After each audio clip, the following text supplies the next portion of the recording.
আজকে ভোরবেলা আমার ঘুম ভেঙে গেছে, কেন জানি না। ভোরবেলা ঘুম ভেঙে সমস্ত কাজটা সেরেছি। কাজটা সেরে মানে ওরা ঘুমোচ্ছে, ও উঠেছিল, উঠে আবার ঘুমিয়ে পড়েছে। ওরা উঠেছে, উঠে তারপরে আবার আমি কি করলাম, ঘর ফর ঝাড় দিয়ে, ওরা যেই ঘরে আছে সেই ঘর ঝাড় দিতে পারিনি, কারণ ওই ঘরটায় মশারি টশারি বিছানা টিছানা উঠাবে, ঝাড় ফাড় দেবে, তার জন্য আমি ওটা করতে পারিনি। এবার আমি করেছি সামনেটা ঝাড় ফাড় দিয়ে জল ফল দিয়ে সুন্দর করে আমি আমার কাজটা সেরে বসেছিলাম। তারপরে উঠলো, চা খেলাম, চা খেয়ে তারপরে আমি এখন আম রান্নায় নেমে গেলাম। তো চলো, টাটা। Good morning. আজকে রান্না বান্না একটু তাড়াতাড়ি শুরু করে দিয়েছি, কারণ একটু কাজ আছে, বেরোতে হবে বলে। তো রান্না আজকে হবে ভাত, ডাল, আলু সেদ্ধ আর একটা সবজি করবো। দেখা যাক কি সবজি করবো, এখনো বুঝে উঠতে পারছি না, বাঁধাকপি না পালং শাক না ফুলকপি, বুঝতে পারছি না। তো যাই হোক, ওইটা দেখছি কি করা যায়। আর বাচ্চাটা কত কথা বলছে, আর আমাদের জনি পুরো সারা বাড়িতে ঘুরে বেড়াচ্ছে, দৌড়াদৌড়ি করছে। আস্তে এই চাদর গায়ে দিয়েছিলাম, প্রচন্ড ঠান্ডা লাগছিল, হাওয়া হাওয়া হচ্ছিল। এত ঠান্ডা লাগছিল, তো আমি তারপরে যেই রোদটা উঠেছে গরম লাগছে, তাই জন্য আমি আবার কি করলাম, চাদর ফাদর ছেড়ে বসলাম, বসে রান্না করছি। রোদের মধ্যে রান্না করতে বেশ ভালোই লাগে, কিন্তু আমি জানি স্কিনটা কালো হয়ে যাচ্ছে, তো কী করা যাবে, এখানটা বসতে ভালো লাগছে, রোদটা পুরো খাচ্ছি, খুব ভালো লাগছে। আর এদিকে সমস্ত চতুর্দিকে যে এত সুন্দর মনোরম দৃশ্য, আর ওই ঠান্ডা স্নিগ্ধ, ওর মধ্যে আমার খুব ভালো লাগছে রান্না বান্না করতে। ওটা খেতেও খুব ঝরঝরা হয়, ভালো লাগে। চুলগুলো এমন হয়ে থাকে না, মানে কি বলবো, কার্লি কার্লি হেয়ার থেকে ভালোবাসা, আমি তো একদমই ভালোবাসি না। এটা হয়েছে আমার মারও ছিল, আমারও, আমার দিদিরও কার্লি, সব কার্লি। দাদাদের মোটামুটি সবারই মোটামুটি আমাদের কার্লি।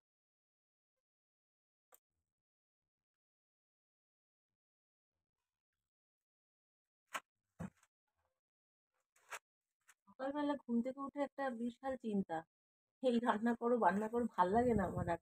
মনে হয় যেন একটু তৈরি খাবার খাই, একটু করে দিক, ভালো লাগবে। আর জামাগুলো কেচেছিলাম, দেখো।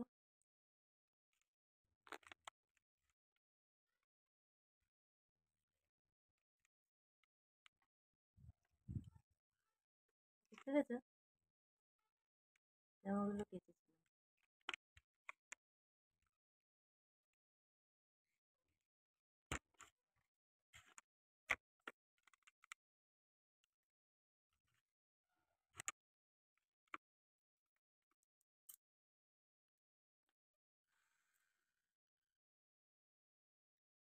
প্রেসারে ডালটা বসালে একটু তাড়াতাড়ি হয়ে যায়, আর নতুন আলু সিদ্ধ হতে চায় না, নতুন আলুটা একটু সেদ্ধ করে নিলে বেশ ভালো করে মেখে মেখে।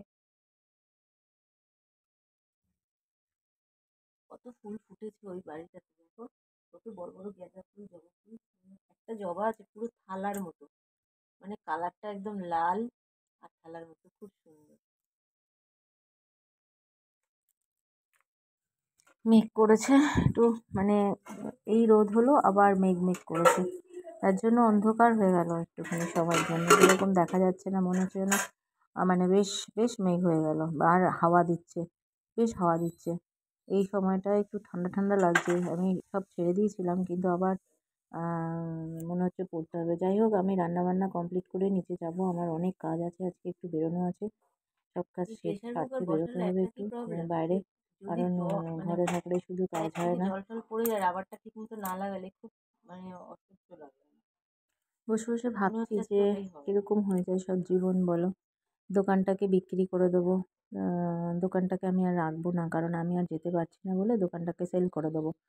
আম, আমার আমার খুব ইচ্ছে ছিল দোকানটাকে আর একটু ভালো সুন্দর বেশ কিছুদিন দেখার, কিন্তু না, আমি পারছি না, ফালতু দোকানটা রেখে ওখানে কী করব। তাই সমস্ত কিছু ওখানে যতটা পারছি সেল করবে, নাহলে যে নেবে তাকে দিয়ে দেবো, যে দোকানটা কিনবে তাকে দোকানটার সাথে আমি সমস্ত মালপত্র দিয়ে দেবো, আলাদা করে কিছু ইয়ে করে নেবো। যাই হোক, এই চিন্তাভাবনায় আছি, জানি না, প্রচণ্ড হাওয়া দিচ্ছে, এই হাওয়াতে সব ওলটপালট করছে, গ্যাসের মানে আগুন হাঁড়িতে লাগছে না, প্রেশার কুকারে লাগছে না, কীভাবে, আমি তাই বসে বসে ভাবছি যে রান্নাটা করবো কী করে। তো রান্নাটা তো মোটামুটি করতেই হবে, এখন গ্যাসটা অফ করে দিলাম, কারণ এত হাওয়ায় নিজেই নিভে যাচ্ছে। ছাদে কী একটা সমস্যা, এটাই সমস্যা, হাওয়া বাতাস দিলে বৃষ্টি হলে ছাদে কিছু করা যায় না। কিন্তু ছাদের মতো রান্নার জায়গা ভালো আর কোথাও নেই, খুবই সুন্দর লাগে।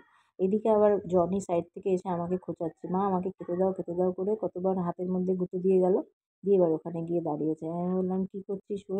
ওখানে আমাকে দেখছে, খাবার টাবার কিছু দিচ্ছে না মা। ওরও অবাক লাগছে, কারণ ওর বাবা আসবে, একসাথে মিলে সবাইকে খেতে দেবো। ও খাবে, ওর বাবাকে দেবো, আর ছোটোটাকে দেবো।